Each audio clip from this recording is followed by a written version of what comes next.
હવામાન આગાહી આધારે મહેસાણા સહિત સમગ્ર ગુજરાતમાં ભારેથી અતિભારે વરસાદની આગાહીના આધારે આજ રોજ બપોરે 3 વાગ્યાથી જિલ્લામાં વિવિધ વિસ્તારોમાં વરસાદનું વાતાવરણ જોવા મળ્યું હતું, જ્યાં ધીમી તારે વરસાદ વરસતા વાતાવરણમાં ઠંડક પ્રસરી હતી. મહેસાણા કલેક્ટર એસ.કે. પ્રજાપતિ તથા મહેસાણા જિલ્લામાં નિરીક્ષક એસ.પી. હિમાંશુ સોલંકી દ્વારા નાગરિકોને સાવચેતી રાખવાની અપીલ કરી હતી. હવામાન વિભાગની આગાહી મુજબ ગુજરાત રાજ્યમાં અને ખાસ કરીને દક્ષિણ ગુજરાત અને મધ્ય ગુજરાતમાં આગામી 48 કલાક દરમિયાન ભારે પવન સાથે ભારે અને અતિભારે વરસાદની આગાહી કરવામાં આવેલ છે.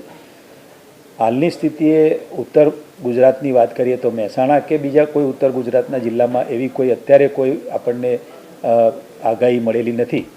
તેમ છતાંય આ બાબતને ધ્યાને રાખી અને મહેસાણા જિલ્લા વહીવટીતંત્ર ખાસ કરીને ડિઝાસ્ટર મેનેજમેન્ટ તરફથી સંપૂર્ણ તૈયારીઓ કરવામાં આવેલી છે.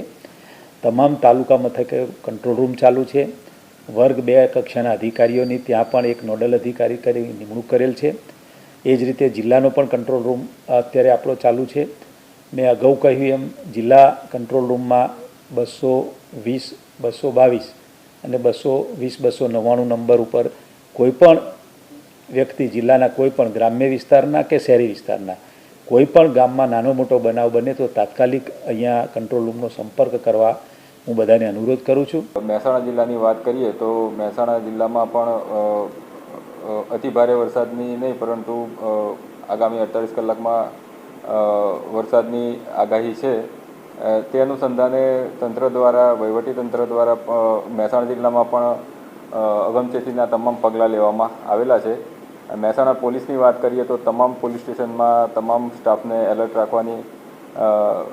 રહેવા માટે જાણ કરવામાં આવેલી છે. તમામ પીઆઈ ભારે વરસાદમાં રોડ પર રહે, ફિલ્ડમાં રહે તે માટે તમામને સૂચના આપવામાં આવેલી છે.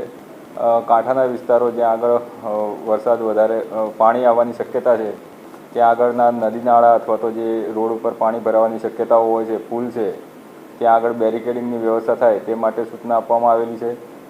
તરવૈયાઓની યાદી જે પોલીસ પાસે હોય છે તે તમામ યાદી અદ્યતન કરવામાં આવેલી છે અને તેના સંપર્કમાં રહે તે માટેના પ્રયત્ન પણ કરવામાં આવેલા છે.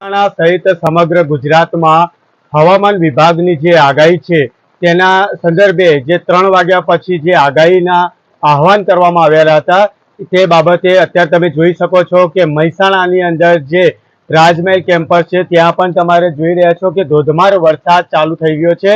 મહેસાણા સહિત સમગ્ર પંથકમાં વરસાદની જે લહેર છે તે હવામાન આગાહીના આધારે ધોધમાર વરસાદ વરસી રહ્યો છે. એટલામાં જ બીજું એક ખાસ કહેવામાં આવે છે કે મહેસાણાની અંદર ખાસ કરીને જે સ્કૂલ કોલેજો હતી એમને પણ આજે 31 તારીખે રજા જાહેર કરવામાં આવી હતી. અધિકારીઓને સ્ટેન્ડ બાય રહે તે માટેની કલેક્ટર દ્વારા સૂચના આપવામાં આવી હતી. એસપી કચેરી દ્વારા પણ સમગ્ર પોલીસ ચોકીના જે પણ પીઆઈ છે તેમને પણ સ્ટેન્ડ બાય રહેવા માટેની પણ સૂચના આપવામાં આવી હતી. મહેસાણામાં જે ધોધમાર વરસાદની જે શરૂઆત થઈ ચૂકી છે, જે હવામાન વિભાગની અંદર આગાહી હતી, જે અતિથી ભારે વરસાદની જે આગાહી છે તે સંદર્ભમાં આપ જોઈ શકો છો કે જે પ્રારંભ થઈ ચૂક્યો છે. હવામાન વિભાગ દ્વારા જે વાતાવરણની અંદર જે કહેવાય છે કે વાવાઝોડા સાથે વરસાદ, તે વાવાઝોડા સાથે વરસાદ સાથે સાથે જે ધોધમાર વરસાદની જે લહેર છે તે ચાલુ રહી છે. મહેસાણાથી ભાવિન ભાવસાર, ટુડે ન્યૂઝ.